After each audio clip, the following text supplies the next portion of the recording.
इसके बाद exercise number 8 आपको ये पूरा यहाँ से और यहाँ तक करना है। एक्सरसाइज नंबर 8 है देवी राजा, बीच बीच में से कुछ पार्ट छूटेंगे इसके।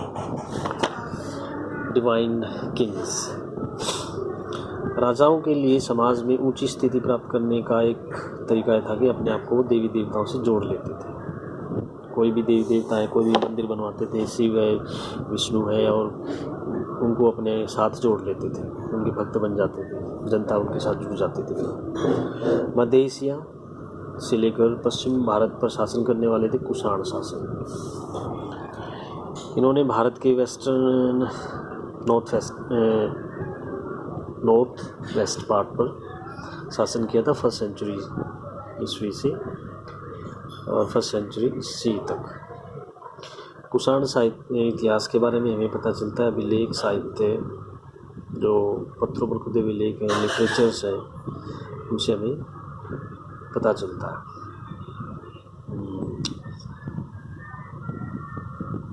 और कुषाणों ने के बारे में हमें जानकारी उनके सिक्कों से मिलती है, उनकी मूर्तियों से मिलती है। तो कुषाण एक वंश हुआ है जिसका राज्य पश्चिम मध्य एशिया से लेकर पश्चिम उत्तर भारत पर था। 1st century BC 1st century C तक उन्होंने राज किया। उनके बारे में जानकारी अभिलेख साहित्य सिक्कों मूर्तियों से प्राप्त होती है। उत्तर प्रदेश में मथुरा के पास माठ एक देवस्थान है। कुषाण की विशालकाय मूर्ति कोलोजल स्टैचू मिला हुआ है।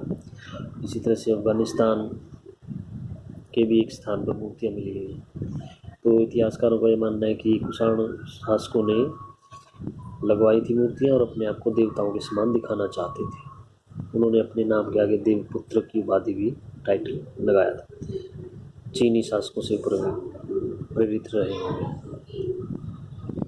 इसके बाद है गुप्त।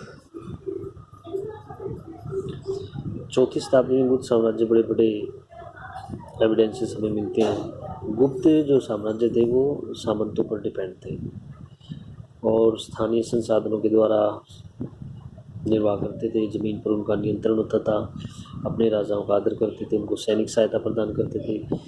ये सामंत जो थे कई बार शक्तिशाली हो जाते थे और अपने राजाओं के लिए चुनौती बन जाते थे और राजाओं को हरा देते थे तो खुद राजा बन जाते थे। यानी कि गुप्त राजाओं के नीचे काम करने वाले जो अधिकारी थे वो सामंत थे और ये सामंत कई बार धीरे धीरे शक्तिशाली हो जाते थे, राजा को भी हटा देते थे और बड़े शासकों के अधीन हो जाते थे। गुप्त शासकों का इतिहास के बारे में हमें जानकारी साहित्य से मिलती है, सिक्कों से मिलती है, अभिलेखों से मिलती है। इसके अलावा उनके दरबार में जो कवि होते थे उन कवियों ने कविताएं भी लिखी हैं, प्रशस्तियाँ भी उपयोगी रही। प्रशस्तियाँ मतलब पत्थर पर खुदी हुई लेख, प्रशस्ति बोलते हैं। एग्जाम्पल इसमें बताया गया है इलाहाबाद स्तंभ अभिलेख, इसको प्रयाग प्रशस्ति के नाम से जानते हैं। Allahabad pillar inscriptions known as Prayag Prashasti. इसकी रचना हरिसेन कवि ने की थी जो कि गुप्त सम्राट था, उसके राज दरबार के कवि ने की, यानी कि हरिसेन राजकवि था। किसके दरबार में? समुद्रगुप्त के दरबार। उसने प्रयाग प्रशस्ति, इलाहाबाद में है प्रयाग, वहाँ पे पत्थर पर उसकी रचना ये प्रयाग प्रशस्ति है। इसको आप रीड आउट कर लेना। तो इसके बाद आप देखेंगे बदलता हुआ देहात, जनता में राजा की छवि। इसमें आपको बताना है एग्जामिनेशन जातक पंचतंत्र। राजाओं के बारे में जानने के लिए उस समय की 2-3 चीज़ें हमारे पास हैं। उदाहरण के लिए तो जातक कथाएं, दूसरे पंचतंत्र की कथाएं। इन कथाओं को पढ़ने के बाद इतिहासकारों ने पता लगाया कि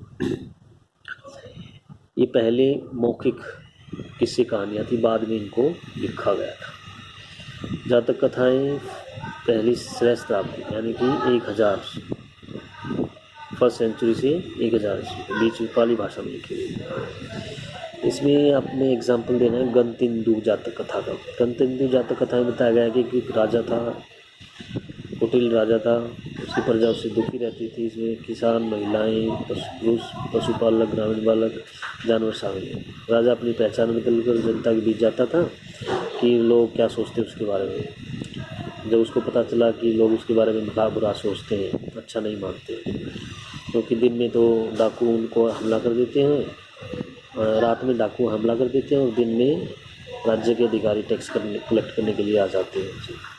और इसलिए इस कारण से गांव वाले घर छोड़ करके जंगलों में बस जाते हैं। इसके बाद राजा और प्रजा, ग्रामीण जनता के बीच संबंध तनावपूर्ण होते। राजा प्रजा के बीच में जो संबंध होते थे वो काफ़ी स्ट्रेंड, तनावपूर्ण होते थे, क्योंकि राजा अपने खजाने को भरने के लिए बड़े बड़े टैक्स की मांग करते थे। किसान दुखी रहते थे और वो जंगलों में भाग जाते थे। उपज बढ़ाने के तरीके, ये आपका एक्सरसाइज 9 है, यहाँ से लेकर के उपज बढ़ाने का एक तरीका था हल का प्रचलन। 6वीं शताब्दी ईस्वी में गंगा और कावेरी की घाटी में ये फैल गया, मतलब हलों का प्रयोग करना चाहिए। उसके बाद लोहे की फाल हलों के माध्यम से जुताई की जाने लगी थी। गंगा की घाटी में धान की रोपाई की जाती थी और इससे काफ़ी पैदावार अच्छी होती थी। हल का प्रयोग बढ़ गया था। गंगा और कावेरी की घाटियों में लोहे की फाल वाले हलों का प्रयोग किया जाने लगा था। गंगा की घाटी में धान की रोपाई की जाती थी, तो ये कारण थे उपज बढ़ाने के। पंजाब, राजस्थान जैसे जो इलाके थे, यहाँ पे लोहे की फाल का प्रयोग 20वीं शताब्दी में शुरू हुआ था। पहले यहाँ पे खेती के लिए कुदाल का भी प्रयोग किया जाता था। उपज बढ़ाने का एक तरीका और था कुएं, तालाब और नहरों के माध्यम से सिंचाई करना। जहाँ पर व्यक्तिगत तौर पर तालाब, कुएं, नहरों की साधन निर्मित करने वाले लोग कम होते थे, वहाँ पे राजा और दूसरे जो बड़े लोग हैं वो इनका निर्माण करवा देते थे। जहाँ पे लोग तालाब, कुओं और नहरों का निर्माण स्वयं नहीं कर सकते थे, तो वहाँ पे राजा और प्रभावशाली लोग, अमीर लोग इनका निर्माण करवा देते थे और वहाँ पे अभिलेख भी लगवा देते थे। ग्रामीण समाज में भिन्नताएं, इसमें आपको ये करना कि बौद्ध कथाओं में कुछ व्यक्तियों के नाम आए। भूमि और खेती और श्रमिक, छोटे किसान, बड़े जमींदार। पाली भाषा में गृहपति शब्द का प्रयोग छोटे किसानों और जमींदारों के लिए किया गया है। इसके अलावा तमिल संगम साहित्य था, वहाँ पे अलग अलग वर्गों के लोगों का उल्लेख आया, जैसे कि विल्लार यानी कि बड़े ज़मींदारों को कहा जाता था। हलवाहा, हल चलाने वाला, लूर दास, बड़मई। तो ये बौद्ध ग्रंथों में पाली भाषा में खेती और ग्रामीण समाज से जुड़े हुए शब्दों के बारे में पता चलता है।